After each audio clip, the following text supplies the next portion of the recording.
Hello नन्हे Munro, कैसे हैं आप सभी। आई होप आप सभी अच्छे होंगे और आपकी पढ़ाई भी बहुत अच्छी चल रही होगी।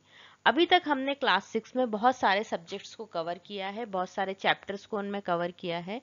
आज हम पढ़ेंगे क्लास 6 में सोशल साइंस को, सोशल साइंस के थर्ड चैप्टर को। इसके पहले हमने इसमें पार्ट 1 और पार्ट 2 के वीडियो भी बनाए हैं। अगर आपने वो वीडियो नहीं देखे हैं तो उसे जाकर जरूर देखें, जिससे आपको आगे के पार्ट बहुत ज्यादा अच्छे से समझ में आए। तो हम स्टार्ट करते हैं। हमारा थर्ड चैप्टर है स्थल रूप और जीवन। ठीक है, हमारे थर्ड चैप्टर का नाम क्या है, स्थल रूप एवं जीवन। इसमें देखिए क्या लिखा हुआ है कि कोई एक लाइन ली हुई है। कहाँ से ली गई है ये, अथर्ववेद से ली गई है। अथर्ववेद में क्या है, जैसे कि हम सभी जानते हैं कि हमारे 4 वेद हैं।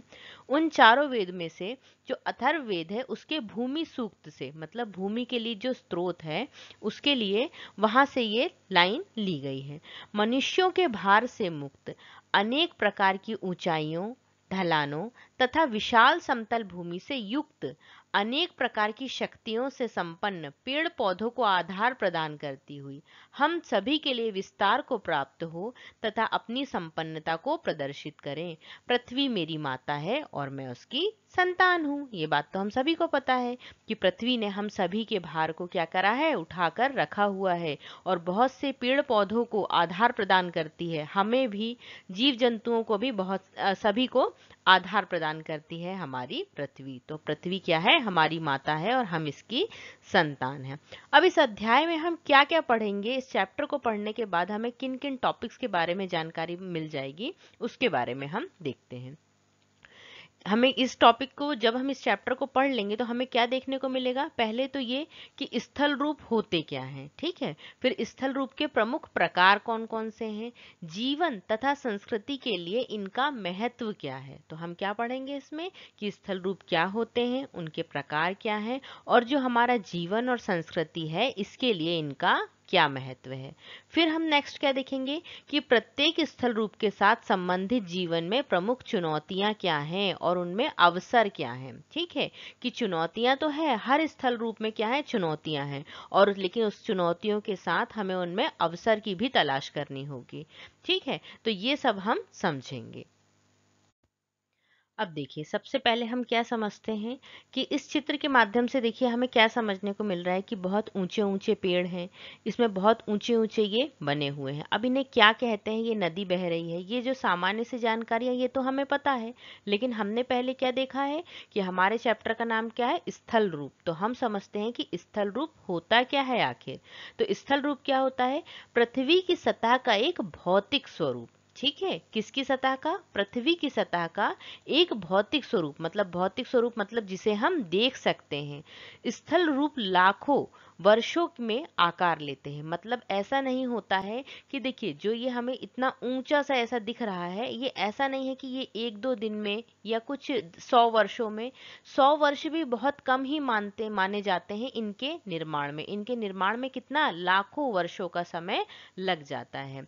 ठीक है, अब क्या होता है, पर्यावरण तथा जीवन के साथ इनका महत्वपूर्ण संबंध होता है। किसी भी क्षेत्र में अगर मान लीजिए पठार है, पर्वत है, मैदान है, तो उस क्षेत्र का जो पर्यावरण होगा वो उसके अकॉर्डिंग ही होगा। ठीक है, तो और वहाँ के लोगों का जीवन भी उसी प्रकार होगा। अगर कहीं मान लीजिए कि बहुत मैदानी क्षेत्र है तो वहाँ के लोगों का जो जीवन होगा, जो वहाँ के लोगों का व्यवसाय होगा, वो उस क्षेत्र के पर्यावरण के या उस क्षेत्र के स्थल रूप के अकॉर्डिंग ही होगा। अब देखिए, जो स्थल रूप है उसे कितनी श्रेणियों में बांटा गया है, 3 श्रेणियों में बांटा गया है। कौन कौन से, पर्वत, पठार और मैदान। ठीक है, तो अब हम ये समझने का प्रयास करते हैं। देखिए, ये जो सबसे ऊपर रेड लाइन में दिख रहा है, ये सबसे ऊंचा, इसे हम क्या कहते हैं, इसे कहते हैं पर्वत। ठीक है, इसे कहते हैं पर्वत। और इससे ऊपर, इससे थोड़ा नीचे, अगर हम थोड़ा नीचे आते हैं तो इसे हम क्या कहते हैं, इसे हम कह सकते हैं पठार, जो पर्वतों से थोड़ा नीचे होते हैं। और जो ये नीचे क्षेत्र दिख रहा है ना, ये जो नीचे समतल क्षेत्र दिख रहा है इसे हम क्या कहते हैं, इसे कहते हैं हम मैदान। तो आई होप आपको ये समझ में आया होगा कि पर्वत जो कि बहुत ऊंचे होते हैं, पठार जो कि क्या होते हैं, जो कि मैदान से तो थोड़ा ऊंचे होते हैं लेकिन पर्वतों से नीचे होते हैं, और मैदान, मैदान का मतलब एकदम समतल भूमि। तो आई होप अब आपको ये समझ में आया होगा कि स्थल रूप क्या होते हैं, पृथ्वी की सतह का एक भौतिक स्वरूप। भौतिक स्वरूप मतलब जिसे हम देख सकते हैं। और ये कैसे तैयार होते हैं, इन्हें तैयार होने में लगते हैं लाखों वर्षों का समय। अभी देखिए हमने क्या समझा कि स्थल रूप क्या होते हैं और स्थल रूप को कितनी श्रेणियों में बांटा जा सकता है, पर्वत, पठार और मैदान। तो अब हम देखते हैं कि पृथ्वी का जो पहला स्थल रूप है पर्वत, उसके बारे में। तो वो क्या होते हैं, वे स्थल रूप जो अपनी आसपास की भूमि से क्या होते हैं, कुछ अधिक ऊंचे होते हैं। अभी हमने पिछली इमेज में भी देखा था क्या होते हैं, ये कुछ अधिक ऊंचे होते हैं, मतलब बहुत ज्यादा ऊंचाई पर होते हैं। इन्हें चौड़े आधार, खड़ी ढलान और सकरे शिखर के रूप में पहचाना जा सकता है। मतलब इनकी विशेषताएं क्या क्या होती हैं पर्वत की, तो विशेषताएं अगर पूछा जाता है पर्वत की, तो इनके जो आधार होते हैं वो कैसे होते हैं, चौड़े आधार। अब देखिए अगर कोई चीज बहुत ऊपर तक गई है तो जरूरी है कि उसका आधार बहुत चौड़ा होना चाहिए, तभी वो ऊपर तक जा पाएगी। अगर हम इतना सकरा सा आधार रखेंगे, फॉर एग्जाम्पल जैसे हम कोई मकान बनाते हैं, तो उसके लिए अगर हमें बड़ा या ऊंचा मकान बनाना है तो हम नीचे का जो एरिया है वो बहुत ज्यादा कवर करते हैं, तो तब क्या होता है, एक बहुत ऊंचा मकान बन पाता है। तो उसी वही विशेषता पर्वतों की भी है कि पर्वतों की क्या विशेषता होती है कि वो चौड़े आधार वाले होते हैं। फिर इसके साथ में क्या होता है, इनकी खड़ी ढलान होती है। ठीक है, जो चढ़ाई होती है उनमें वो रस्सियों की सहायता से बहुत ही ज्यादा खड़ी ढलान होती है। और इनके शिखर कैसे होते हैं, शंकु के आकार के शिखर होते हैं। कुछ पर्वत अपनी अधिक ऊंचाई के कारण क्या होते हैं, हिम से ढके हुए होते हैं। अब जो भी हमने पढ़ा उसे हम इमेज के माध्यम से समझने का प्रयास करते हैं। अब देखिए वे स्थल रूप जो अपनी आसपास की भूमि से कुछ अधिक ऊंचे होते हैं। मतलब देखिए ये समतल भूमि दिख रही है, इस समतल भूमि से देखिए ये यहाँ से क्या है, कितना ऊंचा उठा हुआ है। और ये कैसे बनते हैं, लाखों वर्षों में इनका निर्माण होता है। अब क्या होता है, इनके जो आधार होते हैं वो कैसे होते हैं, आधार देखिए इनका चौड़े आधार दिख रहे हैं। ठीक है, और देखिए यहाँ से जो ये ढलान दिख रही है वो कैसी, एकदम खड़ी ढलान दिख रही है यहाँ पे। ठीक है, फिर उसके बाद इनके शिखर कैसे होते हैं, सकरे, शंकु के आकार के हमें ये ऐसे शिखर देखने को मिल रहे हैं। ये इस टाइप से इनके क्या होते हैं, शिखर होते हैं। ठीक है, सभी के वैसे ही शिखर दिख रहे हैं। और कुछ पर्वत जो अपनी अधिक ऊंचाई के कारण क्या होते हैं, देखिए ये वाले जो पर्वत हमें दिख रहे हैं किससे, हिम से ढके हुए हैं। मतलब क्यों ढके हुए हैं ये हिम से, क्योंकि ये बहुत अधिक ऊंचाई पर है, तो इसलिए क्या है, ये देखिए ये हमें बर्फ से ढके हुए दिख रहे हैं। ठीक है, तो आई होप आपको पर्वत समझ में आया होगा कि जो अपनी क्या है, आसपास की भूमि से बहुत कुछ अधिक ऊंचे होते हैं, चौड़े आधार, खड़ी ढलान और सकरे शिखर, ये इनकी विशेषताएं होती हैं। अब देखते हैं हम कि पर्वतों में तुंगता या एल्टीट्यूड क्या होता है। ठीक है, तो समुद्र तल से किसी वस्तु की ऊंचाई, उदाहरण के लिए पर्वत की ऊंचाई, ठीक है, पर्वत की ऊंचाई, एक उड़ती हुई चिड़िया अथवा उड़ते हुए वायुयान की ऊंचाई, एक उपग्रह की ऊंचाई। इसका मतलब क्या हुआ कि अगर मान लीजिए कि तुंगता या एल्टीट्यूड क्या होती है, समुद्र तल से, समुद्र का जो तल होता है वहां से किसी वस्तु की जो ऊंचाई होती है उसे क्या कहा जाता है, उसे तुंगता या एल्टीट्यूड कहा जाता है। उदाहरण के लिए जैसे देखिए अगर हमें इसकी ऊंचाई नापनी है पर्वत की, तो हम इसे क्या कहेंगे, तुंगता कहेंगे। ठीक है, इसकी समुद्र तल से जितनी ऊंचाई होगी उसे हम कहेंगे तुंगता या एल्टीट्यूड। अगर एक चिड़िया यहाँ पे ऊपर उड़ रही है या कोई प्लेन ऊपर उड़ रहा है आकाश में, वायुयान आकाश में उड़ रहा है, तो उसकी ऊंचाई को हम कैसे नापेंगे, समुद्र तल से जितनी वो ऊंचा होगा उसकी ऊंचाई को हम कहेंगे तुंगता। तो आई होप आपको ये समझ में आया होगा कि पर्वत क्या होते हैं और पर्वतों की ऊंचाई को हम किस प्रकार से नाप सकते हैं। अब देखिए अब हम देखते हैं कि पहाड़ी क्या होती है। पहाड़ी के बारे में हम समझने का प्रयास करते हैं। तो ऐसे क्षेत्र देखिए जो कम ऊंचाई वाले, अगर मान लीजिए जो बहुत ऊंचाई वाला है तो उसे हमने क्या कह दिया, उसे तो हमने क्या कह दिया, उसे हमने कहा पर्वत। ठीक है, लेकिन अगर मान लीजिए कोई ऐसा ऊंचा उठा हुआ है, ठीक है, ये क्षेत्र भी देखिए ऊंचा उठा हुआ है, तो इसमें क्या है, कम ऊंचाई वाले अन्य ऊंचे स्थान, मतलब जो कैसे हो, पर्वत से थोड़े छोटे हों, और जहां कम खड़ी चढ़ाइयां हो, मतलब चढ़ाई तो हो लेकिन कैसी हो, कम। कम कैसे, पर्वत की तुलना में कम खड़ी चढ़ाई हो और इनके आकार कैसे हो, जो शीर्ष हो वो कैसा हो, गोल आकार का अगर शीर्ष होगा तो उसे हम क्या कहेंगे, पहाड़ी कहेंगे। और अगर मान लीजिए कोई इस प्रकार का शेप हमें दिख रहा है तो इसका मतलब क्या है कि ये पर्वत है। पर्वत की हमने क्या विशेषता देखी थी, आधार इनके चौड़े, बहुत ज्यादा खड़ी ढलाई, और इनमें क्या है, जो इनके शीर्ष होते हैं वो शंकु आकार के। लेकिन पहाड़ी में क्या है, जो इनके शीर्ष है वो कैसे, गोलाकार, और इनमें जो ढलान है, जो चढ़ाई है वो कैसी है, कम खड़ी चढ़ाई है। ठीक है, तो आई होप आपको पहाड़ी भी समझ में आई होगी। अब हम समझते हैं कि वर्षण क्या होता है। वायुमंडल में भूमि पर किसी भी रूप में जल का गिरना, वर्षा, हिमपात और ओले का गिरना वर्षण के सामान्य रूप हैं। वर्षण के बारे में आपको इसमें दिया हुआ है हमें चैप्टर में कि वर्षण क्या होता है। तो वायुमंडल से भूमि पर किसी भी प्रकार से जल का गिरना, ठीक है, मतलब किस प्रकार से, वह या तो वर्षा का होना, या फिर हिमपात का होना, या फिर हिमपात मतलब बर्फ का गिरना, या फिर ओले का गिरना, वर्षण के क्या है, सामान्य से रूप है। तो आई होप आपको अभी तक स्थल रूप क्या होते हैं, स्थल रूप के कितनी श्रेणियों में बांटा गया है, पर्वत क्या होते हैं, पहाड़ी क्या होती है और वर्षण क्या होते हैं, ये अभी तक हमने समझा।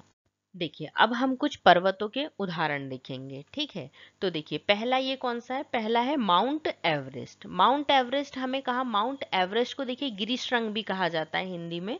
ये नेपाल और तिब्बत के बीच स्थित है। ठीक है, फिर नेक्स्ट हम देखते हैं, नेक्स्ट कौन सा है हमारा, एकांकागुआ।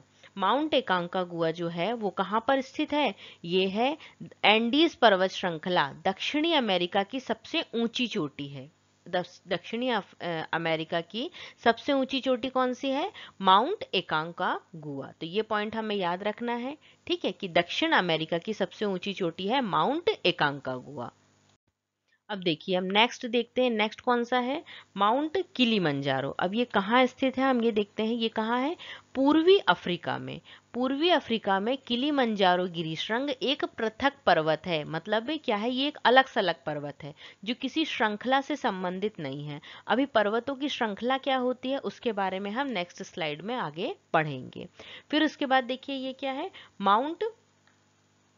माउंट गिरिशृंग। ठीक है, तो ये क्या है, यूरोप में एक ब्लॉक माउंट आल्प्स का सबसे ऊंचा पर्वत शिखर है। ये कहाँ पे है, जो गिरिशृंग है ये हमें देखने को मिलेगा माउंट ब्लॉक, यूरोप में ब्लॉक गिरिशृंग मतलब माउंट ब्लॉक जो है वो आल्प्स का सबसे ऊंचा पर्वत शिखर है। आल्प्स क्या है, एक पर्वत है, तो इसका सबसे ऊंचा शिखर कौन सा है, माउंट ब्लॉक। तो आई होप आपको ये समझ में आया होगा कि अभी तक हमने क्या देखा है, कि माउंट एकांकागुआ के बारे में देखा, माउंट एवरेस्ट के बारे में देखा, माउंट किलिमंजारो जो कि क्या है, एक पृथक पर्वत है, किसी भी श्रृंखला से ये संबंधित नहीं है, और माउंट ब्लॉक जो है ये क्या है, आल्प्स पर्वत का सबसे ऊंचा पर्वत शिखर है ये। ठीक है, अब हम देखते हैं माउंट कंचनजंगा या कंचनजंगा गिरिशृंग। ये कहाँ पर है, भारत के सिक्किम राज्य और नेपाल के बीच में स्थित है। देखिए पूरा बर्फ से ढका हुआ दिख रहा है ये। नेक्स्ट कौन सा है, अनाईमुदी। अनाईमुदी हमें कहाँ देखने को मिलेगी, भारत के दक्षिण में ही देखने को मिलेगी, माउंट अनाईमुदी। ये क्या है, पश्चिमी अनाईमुदी, केरल में इसे अनाई शिखर भी कहा जाता है, और दक्षिण भारत का सबसे ऊंचा क्या है ये, गिरिशृंग है। दक्षिणी भारत का क्या है ये, दक्षिण भारत मतलब जो भारत का जो निचला क्षेत्र है, अगर हम इस तरीके से भारत का जो क्षेत्र देखें तो यहाँ पे केरल वाले क्षेत्र में ये हमें देखने को मिलता है, और ये क्या है, दक्षिण भारत का सबसे ऊंचा गिरिशृंग है। ठीक है, अब हम देखते हैं कि पर्वत श्रृंखलाएं क्या होती हैं। पर्वत श्रृंखलाओं के बारे में हम जानते हैं। देखिए जब बहुत सारे पर्वत एक दूसरे से जुड़े हुए होते हैं एक लंबी रेखा पर, कुछ इस प्रकार से, जैसे कि एक पर्वत है, जैसे ये एक पर्वत है, इसके साथ में हमने देखा था कि पर्वतों का शिखर कैसा होता है, शंकु आकार का होता है, और ये खड़ी ढलान वाले होते हैं। तो इस टाइप से जब बहुत सारे पर्वत आपस में हजारों किलोमीटर तक फैले हुए होते हैं तो इसे हम क्या कहते हैं, इसे हम कहते हैं पर्वत श्रृंखला। कुछ पर्वत श्रृंखलाओं के हम उदाहरण देखते हैं। जैसे देखिए, एशिया में हिमालय पर्वत श्रृंखला, ठीक है, यूरोप में आल्प्स पर्वत श्रृंखला और दक्षिणी अमेरिका में एंडीज पर्वत श्रृंखला। हमें ये याद रखना है कि ये जो पर्वत श्रृंखला है ये कहाँ पर है। तो जो एंडीज है वो कहाँ है, दक्षिणी अमेरिका में, और जो आल्प्स है वो कहाँ है, यूरोप में, और हिमालय एशिया में। इनमें से कुछ श्रृंखलाएं हजारों किलोमीटर तक फैली हुई हैं, मतलब इतनी ये लंबी हैं। अब हमने लास्ट स्लाइड में जो 6 पर्वत देखे थे, उन्हें उनकी ऊंचाई के सापेक्ष इसमें दर्शाया गया है। तो सबसे पहले हमने कौन सा पर्वत श्रृंखला देखी थी, तो हम उसे देखते हैं। सबसे पहले हमने देखी थी, यह है क्या, माउंट एवरेस्ट, ठीक है, पहला कौन सा है, माउंट एवरेस्ट। नेक्स्ट हमने क्या देखा था, नेक्स्ट हमने देखा था माउंट एकांकागुआ, ठीक है, माउंट एकांकागुआ, ये नेक्स्ट हो गया। थर्ड हमने क्या देखा था, थर्ड हमने देखा था माउंट किलिमंजारो। नेक्स्ट हमने देखा था माउंट ब्लॉक। फोर्थ हमने क्या देखा था, फोर्थ हमने देखा था कंचनजंगा। और नेक्स्ट हमने देखा था अनाई मुदी, जो कि दक्षिण भारत की सबसे ऊंची चोटी थी, ठीक है, अनाई मुदी। अब देखिए इनकी ऊंचाई कितनी कितनी है वो हम देखते हैं। और देखिए माउंट एवरेस्ट की जो ऊंचाई है वो टोटल कितनी है, 8,848 मीटर, ठीक है। माउंट एकांकागुआ, माउंट एकांकागुआ की जो ऊंचाई है वो कितनी है, 6,962 मीटर। किलिमंजारो की जो ऊंचाई हम देखते हैं, तो किलिमंजारो की ऊंचाई हमें दिखती है 5,895 मीटर। और माउंट ब्लॉक या माउंट ब्लॉक की हमें देखने को मिलती है 4,808 मीटर।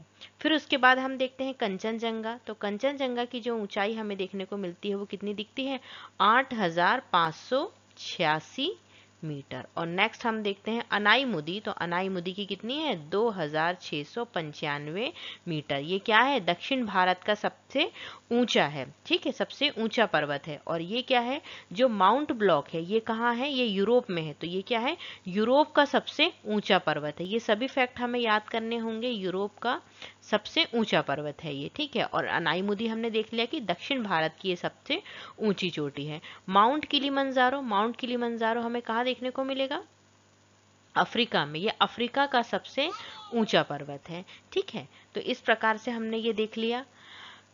ये आई होप आपको समझ में आया होगा कि पर्वत श्रृंखलाएं क्या होती हैं। ये देखिए ऊंचाई अगर हम एक दो बार अगर आप इसे सुनेंगे तो आपको जरूर याद हो जाएगी। माउंट एवरेस्ट की 8,848 मीटर, माउंट एकांकागुआ 6,962 किलोमीटर।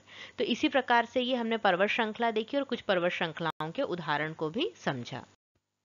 देखिए अभी तक हमने क्या पढ़ा कि हमने कुछ एग्जाम्पल देखे पर्वतों के, कि जैसे कि mount Everest, mount एकांकागुआ, mount Kilimanjaro, इसमें से कुछ हमारे भारत में है या भारत के पड़ोसी देशों के साथ में सीमा में है, लेकिन कुछ जो है कुछ विश्व से संबंधित थे, तो उनके बारे में भी हमने देखा।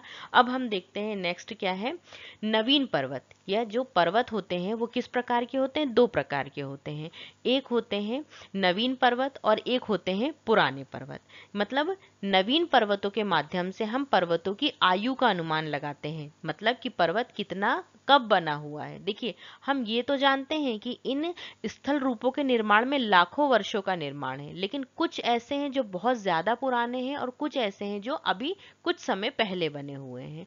कुछ समय पहले का मतलब इसमें फिर भी कुछ समय का मतलब 100 वर्षों तक ही लिया जाता है, ठीक है। तो देखिए हिमालय, ये देखिए पूरा बर्फ से ढका हुआ है।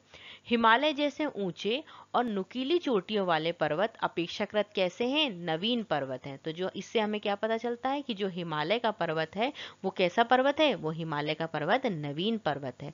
जिसका अर्थ है कि पृथ्वी के इतिहास में इनका निर्माण कैसा हुआ है, हाल ही में हुआ है। और जो नवीन पर्वत है उन्हें हम क्या कह सकते हैं, इन्हें हम युवा पर्वत भी कहते हैं। देखिए यहाँ पे लिखा हुआ है किंतु फिर भी इन्हें बने हुए लाखों वर्ष हो चुके हैं।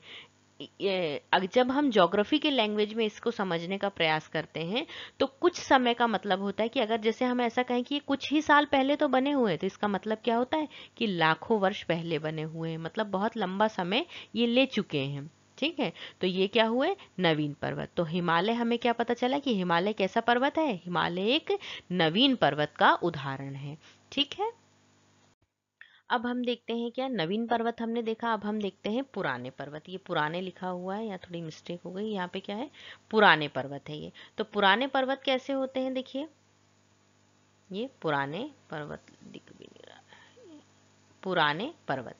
अब पुराने पर्वत क्या है, जो क्या है, कुछ छोटे और अधिक गोलाकार पर्वत और पहाड़ियां जैसे कि अरावली की श्रृंखला काफी पुरानी है। तो मतलब हमें क्या पता चला कि जो अरावली की श्रृंखला है ये पुराने पर्वत का उदाहरण है, और अपरदन के कारण ये गोल आकार की हो गई है। मतलब बहुत लंबे समय से ये बनी हुई है, और इसमें क्या हो रहा है, लगातार अपर्दन हो रहा है। तो अपर्दन के कारण क्या हो रहा है, ये कैसी हो गई है, गोल आकार की हो गई है। जैसा कि हिमालय के साथ हुआ, उन्नयन और अपर्दन आज भी चल रहा है। अब देखिए, हिमालय पर्वत बन गया है तो ऐसा नहीं है कि जैसा हिमालय हमें कुछ सालों पहले दिखता था वैसा आज भी दिखेगा, या जैसा आज दिख रहा है कुछ वर्षों बाद हमें हिमालय वैसा ही दिखेगा, ऐसा नहीं है। इसमें क्या है, उन्नयन और अपर्दन की जो प्रक्रिया है वो लगातार चलती है। तो इसके साथ साथ क्या होता है कि इसमें आकार में परिवर्तन हमें देखने को मिलता है। जैसे अरावली में हमने देखा कि आकार कैसा है, गोल आकार का हो गया है। तो उसी प्रकार से हिमालय में भी ये अपर्दन और उन्नयन लगातार चल रहा है। देखिए, अब हम देखते हैं कि पर्वतीय परिवेश किस प्रकार का होता है, मतलब वहां पे हमें किस प्रकार का वातावरण देखने को मिलता है, किस प्रकार के पेड़ देखने को मिलते हैं, क्या विशेषताएं होती हैं, तो वो हम देखते हैं। तो पर्वतों में हमें क्या देखने को मिलता है, पर्वतीय वन देखने को मिलते हैं। पर्वतीय वन क्या होते हैं, पर्वतों की ढलानों पर प्रायः एक प्रकार का वन होता है, जिसे क्या कहते हैं, जिसे पर्वतीय वन कहते हैं। तो पर्वतीय वन क्या होते हैं, पर जो पर्वतों की ढलानों पर पाए जाते हैं। अब इनमें देखिए कौन कौन से मुख्य जो वन है वो कौन कौन से पाए जाएंगे हमें, तो यहाँ पे शंकुधारी वन, ठीक है, जो शंकुधारी वृक्ष हैं वो इन पर्वतीय वनों में देखने को मिलेंगे। शंकुधारी वृक्षों में कौन कौन से, शंकुधारी मतलब देखिए इनका आकार कैसा, शंकु के आकार का दिख रहा है। आप इमेज में देख सकते हैं कि आकार कैसा दिख रहा है इनका, शंकु का आकार का दिख रहा है। और ये कहाँ पाए जाते हैं, पर्वतों की ढलानों पर। ये देखिए पर्वतों की कहाँ पाए जा रही है, ढलानों पर पाए जाते हैं। जैसे कि पाइन या फिर चीड़ का जो वृक्ष होता है, फर, स्प्रूस, देवदार आदि सामान्य रूप से यहाँ पर पाए जाते हैं। तो पर्वतीय वनों में कौन कौन से आएंगे, पाइन, फर, स्प्रूस, देवदार। तो हमें इन नामों को याद रखना है, ठीक है, कि पर्वतीय वनों में कौन कौन से वृक्ष आते हैं। अब इनकी विशेषताएं क्या होती हैं, देखिए तो हम वो देखने का प्रयास करते हैं। इनकी विशेषताएं क्या होती हैं, इन पेड़ों की ऊंचाई अधिक होती है। अब देखिए ये पर्वतों पर है तो इनकी ऊंचाई भी कैसी होगी, अधिक होगी। इनका आकार कैसा होता है, तो इनका आकार शंकु के आकार का होता है। इनकी पत्तियां कैसी होती हैं, तो इनकी पत्तियां पतली होती हैं और कैसी होती हैं, नोकदार होती हैं, और नीचे की ओर कुछ झुकी हुई होती हैं, जिसके कारण क्या होता है, इन पर बर्फ टिक नहीं पाती है। अधिक ऊंचाई पर पेड़ों की जगह क्या होता है, घास देखने को मिलती है, या फिर मॉस, या फिर काई, या फिर लाइकेन उग जाते हैं। अब ये मॉस और लाइकेन क्या होते हैं ये हम नेक्स्ट स्लाइड में समझते हैं। तो अभी तक हमने क्या देखा कि पर्वतीय वन क्या होते हैं, जो पर्वतों की ढलानों पर पाए जाते हैं, और इनमें कौन कौन से शंकुधारी वृक्ष पाए जाते हैं, जिनकी विशेषताएं क्या होती हैं, ये अधिक ऊंचे होते हैं, शंकु के आकार के होते हैं, पतली पत्तियां जो होती हैं इनकी पतली और नोकदार होती है। ठीक है, तो आई होप आपको ये समझ में आया होगा। अब नेक्स्ट हम देखते हैं इसमें कि मॉस क्या होते हैं। अभी हमने पिछली स्लाइड में पढ़ा कि अधिक ऊंचाई पर क्या होती है, मॉस उग जाती है। तो हम मॉस के बारे में समझते हैं कि मॉस क्या होती है। देखिए, फूलों और वास्तविक जड़ों से रहित, मतलब फूल नहीं होंगे, ठीक है, फूल क्या होंगे, अनुपस्थित होंगे, और जड़ें भी नहीं होंगी, ठीक है, से रहित छोटा हरा पौधा या वनस्पति, जो बहुधा कहा मखमली आवरण की तरह फैलता है। मतलब जो हमें काई देखने को मिलती है ना, बारिश के समय में जो हमें काई देखने को मिलती है, उसे ही हम मॉस कह सकते हैं। नेक्स्ट हम देखते हैं लाइकेन। अब लाइकेन क्या होते हैं, पौधों के समान जीव होते हैं ये, जो सामान्यतः चट्टानों, दीवारों या पेड़ों से चिपके हुए होते हैं। मतलब ये कहाँ होते हैं, ये पृथ्वी पर नहीं होते हैं, ये कहाँ होते हैं, पेड़ों के समान ही होते हैं, लेकिन कहाँ देखने को मिलते हैं, चट्टानों पर, दीवारों पर, या फिर पेड़ों से चिपके हुए होते हैं। तो आई होप आपको ये समझ में आया होगा कि मॉस और लाइकेन क्या होते हैं। देखिए, अभी तक हमने क्या समझा कि पर्वत क्या होते हैं, पर्वतों में की आयु को हम किस प्रकार से देख सकते हैं, विभिन्न पर्वतों के उदाहरण देखे हमने, और पर्वतीय परिवेश में क्या क्या होते हैं, मतलब किस प्रकार के पौधे वहाँ पेड़ हमें देखने को मिलते हैं। अब हम देखते हैं कि जो पर्वत हैं वो क्या आश्रय भी प्रदान करते हैं किन्हीं जीवों को या पक्षियों को आश्रय प्रदान करते हैं, तो उसके बारे में हम समझने का प्रयास करते हैं। आश्रय हमारा नेक्स्ट टॉपिक है। तो इसमें देखिए ये बहुत सारे जो पक्षी हैं या जानवर हैं, जंगली जानवर है, ये हमें देखने को मिल रहे हैं। तो क्या है, पर्वतों में घने वन, ठीक है, पर्वतों में जो घने वन होते हैं वो क्या करते हैं, बहती नदियां, झीलें, घास के मैदान और कंदराएं अनेक प्रकार के जीवों को क्या करते हैं, आश्रय प्रदान करते हैं। जैसे कि गोल्डन ईगल, जो ये चित्र दिख रहा है आपको, किसका दिख रहा है, ये गोल्डन ईगल का दिख रहा है। फिर उसके बाद पेरेग्रिन फॉल्कन, घुमंतू बाज, ये जो दिख रहा है ये किसका है, ये पेरेग्रिन ईगल का है, peregrine falcon. Canadian lynx, Canadian lynx की एक बिल्ली जैसी दिख रही है लेकिन इसका नाम क्या है, कैनेडियन लिंक्स। हिम तेंदुआ, हिम तेंदुआ हमें कहाँ देखने को मिल रहा है, देखिए ये इमेज थोड़ी छोटी, ये जो है ये तेंदुआ, ठीक है। फिर उसके बाद आइबैक्स, जंगली भीड़, ठीक है। फिर ये देखिए ये इसके बड़े बड़े सींग दिख रहे हैं, तो ये कौन है, आइबैक्स है। इसी प्रकार खरगोश, याक, ग्रे फॉक्स, भालू, इन सभी को पर्वतों में क्या होता है, आश्रय मिलता है। तो पर्वत क्या है, बहुत सारे जीवों का, बहुत सारे जानवरों का या पक्षियों का क्या है, घर भी है। देखिए अभी तक हमने क्या देखा, हमने ये देखा कि पर्वतों में किस प्रकार के जीव या फिर किसी को आश्रय प्रदान करते हैं या नहीं करते हैं। फिर उसके पहले हमने देखा कि पर्वतों के नवीन और पुराने पर्वतों के बारे में हमने समझा, पर्वतों के कुछ उदाहरणों को भी हमने देखा। अब हम देखते हैं कि पर्यावरण में पर्वतों में जीवन किस प्रकार का होता है, मतलब किन चुनौतियों का सामना लोगों को करना पड़ता है। तो पर्वतीय जीवन, पर्वतीय जीवन में देखिए क्या है, पर्वतीय भूभाग सामान्य रूप से कैसे होते हैं, खड़े ढलानों वाले होते हैं। ये तो हमने देखा था कि पहाड़ों में कैसी होती है, खड़ी ढलानें हमें देखने को मिलती हैं। तो ये आपको तो समझ में आया ना कि अभी हम पर्वतों के बारे में इतना पढ़ चुके हैं कि अब आपको तो ये याद हो गया होगा कि पर्वतों की ढलानें कैसी होती हैं, खड़ी होती हैं, और उनके शिखर शंकु के आकार के होते हैं। तो खड़ी ढलानों में अब देखिए जब इस प्रकार की ढलान है, खड़ी ढलान जहाँ पे चढ़ना ही मुश्किल है, तो वहां पर क्या होता है, वहां पर कृषि बहुत मुश्किल से की जाती है। वहां पर कृषि बोलना चाहिए कि मतलब लोगों को कृषि करने में बहुत परेशानियों का सामना करना पड़ता है। तो लोग कृषि यहाँ पर कैसे करते हैं, ढलानों पर वेदिका कृषि अर्थात हलन की भूमि को काटकर सीढ़ी नुमा स्थान बना लेते हैं। मतलब क्या करते हैं, इस प्रकार से देखिए जैसे ये सीढ़ी बनी हुई दिख रही है ना, ऐसे कुछ सीढ़ी नुमा आकृति बना लेते हैं और यहाँ पर इस खेती की जाती है। अब देखिए यहाँ पर क्या है, खेती करना बहुत ही मुश्किल टास्क होता है कि पर्वतों पे सीढ़ी नुमा पहले खेत बनाने पड़ते हैं, फिर खेती की जाती है। तो यहाँ के लोग क्या करते हैं, खेती की जगह पशुपालन को अधिक महत्व देते हैं, क्योंकि पशुओं को पालना तो आसान है यहाँ पर। तो इसीलिए खेती अगर की जा रही है तो कैसी खेती की जाएगी, सीढ़ी नुमा आकार के खेत बनाकर खेती की जाएगी। देखिए ये अलग अलग लाइनें दिख रही हैं, ये सीढ़ी के आकार के खेत बनाए जाते हैं। और खेती की जगह, अगर कोई बोले कि क्या करना पसंद करते हैं ये लोग, पर्वतीय क्षेत्रों में जो लोग रहते हैं, तो वो खेती की जगह पशुपालन को अधिक महत्व देते हैं, क्योंकि पशुपालन में उतनी मेहनत नहीं लगती है जितनी कि यहाँ पे। मेहनत तो दोनों कामों में ही लगती है, लेकिन इसकी अपेक्षा ये ज्यादा सरल काम है। यहाँ पे पर्वतीय क्षेत्रों की बात हो रही है ये। अभी तक हमने क्या देखा कि पर्वतों में किस प्रकार से व्यक्ति खेती करता है या किस प्रकार से खेती की अपेक्षा वो पशुपालन को ज्यादा प्राथमिकता देते हैं। अब हम देखते हैं कि पर्वतों में आय का महत्वपूर्ण साधन कौन सा होता है। तो पर्यटकों में देखिए प्राकृतिक सुंदरता के कारण यहाँ पर पर्यटक बहुत भारी मात्रा में जाते हैं। तो ये जो पर्यटन है ये क्या है, वहाँ के लोगों की, जो पर्वतों में निवास करते हैं उन लोगों की आय का महत्वपूर्ण साधन माना क्या जाता है, पर्यटन, ठीक है। फिर इसके बाद हम देखते हैं कि क्यों पर्यटन इतना ज्यादा होता है, कि पर्वतों की जो स्वच्छ हवा है और मनोरम प्राकृतिक दृश्य है ये पर्यटकों को क्या करते हैं, आकर्षित करते हैं, जिससे पर्यटक यहाँ आते हैं और इसके कारण वहाँ के लोगों की क्या हो जाती है, जो आय में वृद्धि हो जाती है। अब यहाँ पे पर्यटन के साथ साथ यहाँ पर कुछ बहुत अच्छे खेल भी देखने को मिलते हैं हमें, जैसे साहसिक खेल, जैसे स्कीइंग, ठीक है। तो हम इसके बारे में देखते हैं।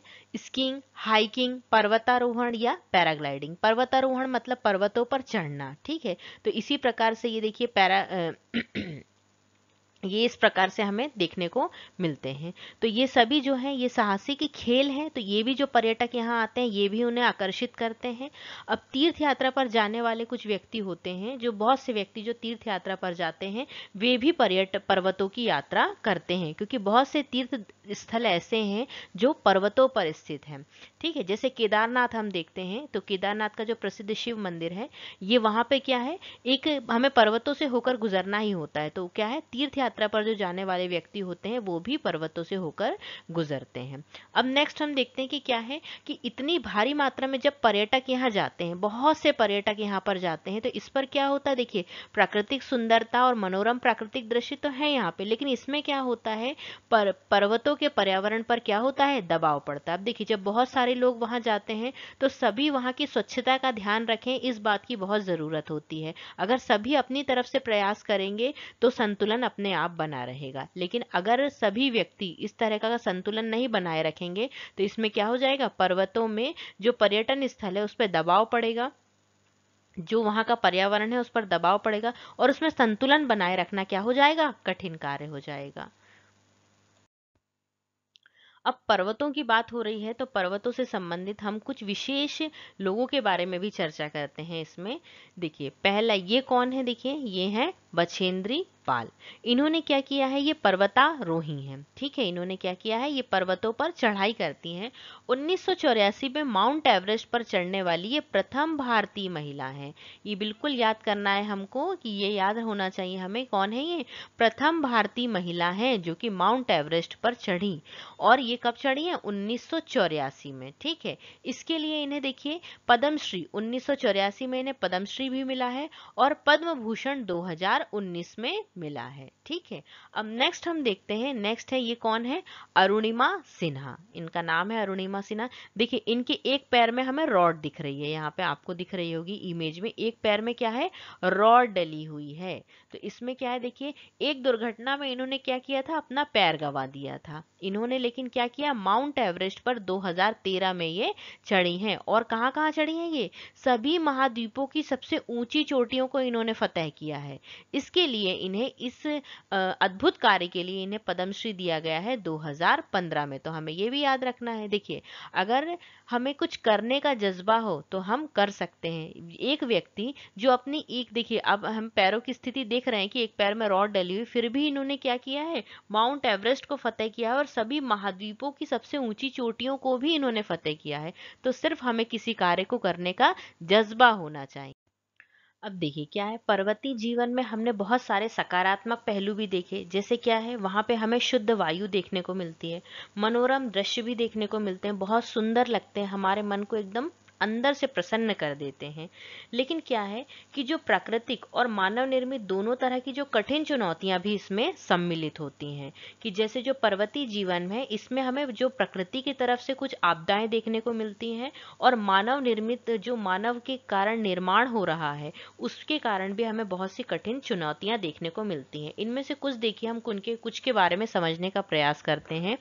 जैसे कि देखिए क्या है, बाढ़, आकस्मिक बाढ़। बाढ़ क्या होती है कि किसी स्थान विशेष में अकस्मात मतलब अचानक बाढ़ का आ जाना, बहुत भारी मात्रा में पानी का आ जाना, क्या कहलाता है, बाढ़ कहलाता है। मतलब लोगों के घर डूबने लग जाते हैं, पूरा जो व्यापार है वो चौपट पड़ जाता है। अभी जो हम पंजाब में देख रहे हैं, पंजाब में बहुत भीषण बाढ़ देखने को मिल रही है। तो वो क्या है, ये एक प्रकार की प्राकृतिक आपदा ही है। ठीक है, तो आकस्मिक बाढ़ में क्या है कि लोगों का जीवन जो होता है वो पूरी तरीके से प्रभावित हो जाता है। पर्वतों में लोगों को जीवन यापन करना वैसे नॉर्मली ही मुश्किल होता है, लेकिन जब इस प्रकार की कुछ आपदाएं देखने को मिलती हैं तो उससे और ज्यादा परेशानियां बढ़ जाती। अब नेक्स्ट हम देखते हैं, देखिए जैसे क्या है, हिमस्खलन। हिमस्खलन मतलब क्या होता है कि मतलब पर्वतों में अकस्मात हिम का गिरना, जब बहुत बहुत बहुत बड़े बड़े जो बर्फ के पर्वत होते हैं या पहाड़ होते हैं वो क्या होते हैं, जब टूट जाते हैं, हिमपात होने लग जाता है। या क्या होता है, चट्टाने, ये बट्टाने लिखा हुआ है, क्या है कि चट्टाने जब चट्टाने टूटकर गिरने लग जाती है। तो ऐसा प्रायः तब कब होता है, जब हिम का पिघलना आरंभ होता है। और देखिए जो बर्फ है वो कब पिघलती है, जब क्या होता है, जब बहुत गर्मी बढ़ती है तब बर्फ पिघलने लग जाती है। तो उसके कारण क्या होता है, हिमस्खलन हो जाता है। और हिमस्खलन भी एक बहुत बड़ी प्राकृतिक आपदा के रूप में देखी जाती है। भूस्खलन, भूस्खलन मतलब क्या होता है, देखिए पर्वतीय भूखंड के एक बड़े भाग का या चट्टान का, एक बड़े भाग का या एक चट्टान का अकस्मात टूटकर गिरना। मतलब क्या है, एक बड़े भूभाग का जब एक बहुत बड़ा भूभाग अचानक से गिर जाता है तो ये भी क्या है, एक बड़ी आपदा के रूप में हमें देखने को मिलती है। तो पर्वतीय जीवन में हमने अभी क्या देखा कि पर्वतीय क्षेत्र में बहुत सी हमें प्राकृतिक आपदाएं देखने को मिलती हैं, जैसे आकस्मिक बाढ़, हिमस्खलन या फिर भूस्खलन। और हम देखते हैं कि और भी हमें बहुत सी देखने को मिलती हैं, जैसे पर्यटकों का अनियंत्रित रूप से आ जाना। बहुत भारी मात्रा में यदि पर्यटक आ जाते हैं तो उन्हें हैंडल करना भी बहुत मुश्किल हो जाता है और ये भी क्या हो जाता है, एक समस्या का कारण बन जाता है। इसी प्रकार से हम नेक्स्ट देखते हैं बादल का फटना, प्रचंड तूफान सहित भारी वर्षा होना। बहुत, बादल का फटना का मतलब क्या होता है, बहुत ज्यादा प्रचंड तूफान आना, बहुत तेज तूफान आना और उसके साथ में क्या होना, वर्षा का भी होना, इसे हम कहते हैं बादल का फटना। उसी प्रकार से बहुत ज्यादा ठंडा मौसम होना, बहुत ज्यादा बर्फ गिरना, ये सभी क्या है, प्राकृतिक आपदाओं के उदाहरण हैं जो जनजीवन को बहुत बुरी तरीके से प्रभावित करते हैं। अभी तक हमने पर्वतों के बारे में पढ़ा, पर्वतों की ऊंचाई के बारे में पढ़ा, और क्या पढ़ा हमने कि नवीन पर्वत क्या होते हैं और पुराने पर्वत क्या होते हैं। पर्वतों से किन किन जानवरों को या फिर पक्षियों को आश्रय प्राप्त होता है, या फिर और हमने क्या पढ़ा कि पर्वतीय जीवन किस प्रकार का होता है, किस प्रकार से लोग खेती करते हैं वहां पर, आय के साधन क्या होते हैं वहां पर। ये सभी चीजें हमने देखी। और प्रमुख चीज हमने और क्या देखी, हमने कि पर्वतों में किस प्रकार की आपदाओं का सामना व्यक्ति को करना पड़ता है। अब हम देखते हैं माउंट एवरेस्ट के बारे में, जो हमने अभी देखा था। माउंट एवरेस्ट क्या है, विश्व का सबसे ऊंचा पर्वत शिखर है। माउंट एवरेस्ट क्या है, विश्व का सबसे ऊंचा पर्वत शिखर है और इसकी ऊंचाई कितनी है, 8,848 मीटर। तिब्बती लोग इसे, देखिए इसे अलग अलग जगह पर अलग अलग नामों से पुकारा जाता है। तिब्बती लोग इसे क्या कहते हैं, कोमो लंगमा, या फिर कई जगह पे इसे चोमो लुंगवा भी दिखता है, चोमो लुंगमा भी कहा जाता है तिब्बती लोगों के द्वारा, जिसका अर्थ क्या होता है, जगत जननी। जगत जननी मतलब जगत को जन्म देने वाला या वाली, ठीक है। नेपाल जो निवासी है वो इसे क्या कहा जाता है, सागर माथा कहते हैं। आकाश की देवी, जिसका अर्थ क्या होता है, आकाश की देवी। तो हमें ये याद रखना है कि विश्व का सबसे ऊंचा पर्वत शिखर कौन सा है, माउंट एवरेस्ट, जिसकी ऊंचाई कितनी है, 8,848 मीटर। तिब्बती लोग इसे कोमा लुंगमा या चोमो लुंगमा, कुछ भी, दोनों में से कोई एक वर्ड हम यूज कर सकते हैं, ये कहते हैं, जिसका अर्थ क्या होता है, जगत जननी। और नेपाल निवासी इसे सागर माथा कहते हैं, जिसका अर्थ क्या होता है, आकाश की देवी। इस वीडियो में हमने समझा पार्ट 3 स्थल रूप एवं जीवन के बारे में, जिसमें हमने पर्वतों के बारे में बहुत डिटेल से जानकारी ली कि पर्वत क्या होते हैं, नए पर्वत क्या होते हैं, पुराने पर्वत क्या होते हैं, पर्वतों की आयु का अनुमान किस प्रकार से लगाया जाता है, पर्वत श्रृंखलाएं क्या होती हैं, पर्वतीय जीवन किस प्रकार का होता है और पर्वतों पर आय के क्या साधन होते हैं। आई होप आपको वीडियो पसंद आया हो। इसके आगे का जो पार्ट है वो हम नेक्स्ट वीडियो में करेंगे। वीडियो पसंद आया हो तो वीडियो को लाइक करें, शेयर करें, चैनल को सब्सक्राइब करें। Thank you. हंसते रहें, मुस्कुराते रहें। जय हिंद, जय भारत।